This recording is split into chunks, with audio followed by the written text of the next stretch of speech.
Bonjour et bienvenue dans cette nouvelle vidéo. Alors aujourd'hui je retourne sur les terres ancestrales, non quand même pas.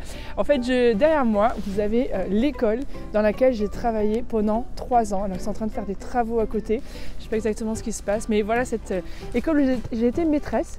Donc on est en Allemagne, je précise, on est près de Rastatt, près de Karlsruhe dans le Baden-Württemberg et j'ai été enseignante ici pendant 3 ans.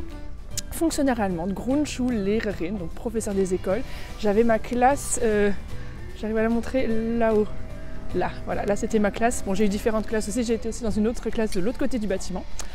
Et voilà, là je suis de retour dans cette ville et donc je voulais faire une petite vidéo ici pour vous montrer où j'ai enseigné pendant 3 ans. Et du coup, eh bien, j'aimerais dans cette vidéo t'expliquer 3 différences que j'ai observées à l'école en France et en Allemagne.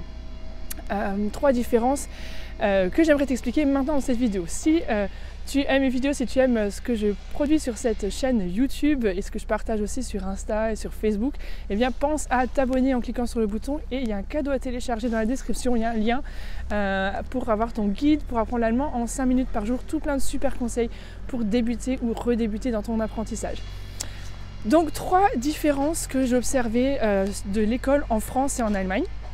Alors déjà, juste en petite introduction, quand je parle de l'Allemagne, c'est un peu difficile de parler vraiment de l'Allemagne de manière générale, puisqu'en fait, tu le sais peut-être, l'Allemagne est assez fédéral, voilà, un état fédéral à la différence de la France qui est plutôt centralisé. Donc en fait quand je te parle de l'école en Allemagne, je te parle plutôt de l'école au Bade-Württemberg, donc cette région proche de la France, de l'autre côté du Rhin par rapport à l'Alsace. Et je te parle particulièrement aussi de ce que moi j'ai vécu dans cette école, mais dans d'autres écoles aussi où j'ai fait mes formations.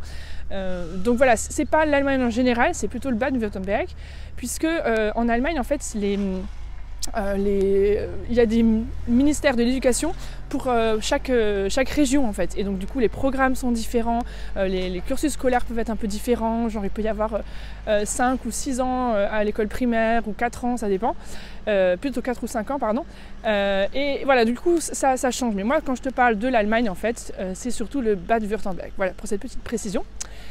Donc déjà une première différence, tu la vois derrière moi, c'est qu'en fait là ce qu'on a ici c'est la cour de l'école.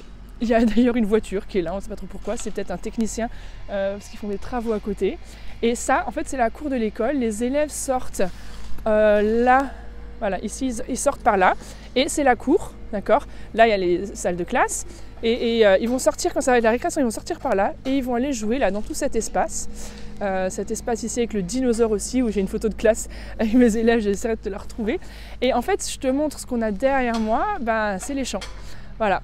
Tu vois, il n'y a pas de barrière, il n'y a pas de clôture. Et ça, je trouve que c'est déjà une énorme différence par rapport à la France. C'est que en fait, bah, tu peux rentrer comme ça. Tu vois, là, alors c'est à l'arrière du bâtiment, mais n'importe qui peut y aller. Puis surtout, les élèves pourraient sortir pendant la récréation et aller se balader dans les champs.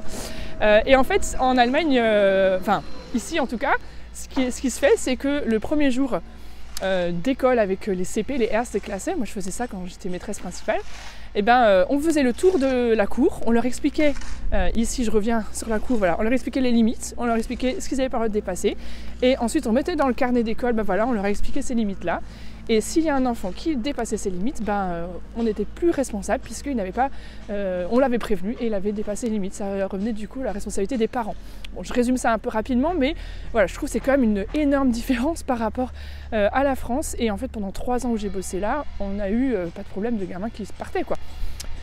Donc voilà, ça c'est une grosse différence. Deuxième différence, je l'ai mentionné tout à l'heure, j'étais prof principale. Effectivement, à l'école primaire, c'est un peu comme au collège en France, c'est-à-dire qu'il n'y a pas une maîtresse qui est là toute la journée avec ses élèves, mais les enseignants sont spécialisés sur 2 ou 3 matières. Et ils enseignent principalement ces matières-là, peut-être un petit peu d'autres aussi. Par exemple, moi ma spécialité c'était allemand et français, parce que c'est ça que j'avais étudié. Mais j'ai aussi enseigné le sport, j'ai aussi enseigné la découverte du monde, j'ai enseigné un peu les maths. Mais oui, l'allemand aussi, à des Allemands, alors que je suis française, hein, je le rappelle. Donc voilà, ça c'est une différence, parce que du coup, ben, j'étais donc la prof principale. Et il y avait d'autres profs qui venaient donner d'autres matières dans la classe. Et donc c'est pas de 8h à 16h comme en France où on est dans sa classe, mais j'avais peut-être de 8 à 10 maths, et puis après j'allais de 10 à 11h donner français dans une autre classe, et de 11h à midi j'allais faire du sport de nouveau avec mes élèves. Enfin voilà, c'était du coup différent là par rapport à la France. Et troisième différence, je l'ai aussi un peu mentionné là, puisque en France c'est vrai qu'on a l'école toute la journée, de 8h à 16h, bon ça peut changer un peu selon les villes. Ici on avait cours de 7h30, bon, souvent j'étais là déjà à 7h15, on ouvrait les portes, et les cours commençaient à 7h30 du matin jusqu'à 13h, 12h45. Et donc l'après-midi, les enfants rentrent chez eux, ils sont, ou alors il y a des prises en charge aussi périscolaires. Mais donc voilà, ça c'est quand même une grosse différence. Il n'y a pas l'école toute la journée, c'est plutôt l'école le matin jusqu'à 13h, avec 2 récréations à 9h et à 11h, où les enfants prennent aussi un goûter qui est généralement composé d'un sandwich, d'un bretzel, de pommes à croquer, de carottes. Ils ont leur petite boîte Tupperware avec tout leur goûter dedans. Ça encore c'est aussi assez différent par rapport aux Français qui viennent souvent avec des goûters achetés, très sucrés, etc. Donc bon, bien sûr on pourrait encore citer plein d'autres différences, mais c'était les 3 qui me sont revenus là principalement en retraversant, en revivant ce lieu dans lequel j'ai travaillé pendant 3 ans. Il y a de ça maintenant déjà plusieurs années, puisque je suis maintenant de retour en France depuis 2011 déjà. Donc tu vois, ça remonte. D'ailleurs, en fait, je voulais aller faire un coucou à mes collègues, mais en fait, il n'y a plus personne qui bosse ici. Il y a juste la directrice qui est encore la même, mais malheureusement, elle est malade aujourd'hui, donc ça tombe mal. Du coup, c'est pour ça que la vidéo reste dehors, parce que les enseignants, forcément, sont dans leur classe et ils n'ont pas le temps de me recevoir, mais d'ailleurs de toute façon je ne les connaissais pas. Et puis je voulais pas non plus déranger tout le monde en essayant de rentrer, mais voilà, au moins tu as pu voir la cour et donc cette ouverture vers l'extérieur. Voilà, on a vraiment les champs juste derrière. Donc bon, c'est une école de village, hein, c'est sûr, ça peut changer aussi dans les villes. Je dis pas que toutes les cours d'école en Allemagne sont ouvertes. Voilà, il ne faut pas faire des généralités comme j'ai précisé au début. Je parle de ce que j'ai vu dans cette école, dans d'autres écoles ici du Bade-Württemberg où j'ai étudié, fait mes études, fait des stages aussi près de Fribourg, etc. Voilà, j'espère que cette vidéo t'a plu, que tu as appris un petit peu des choses sur l'Allemagne, sur la culture aussi. C'est ça aussi, apprendre naturellement, c'est apprendre à découvrir la culture de ce pays. Et je te dis à très bientôt pour une prochaine vidéo. Tchuss! N'oublie pas de t'abonner!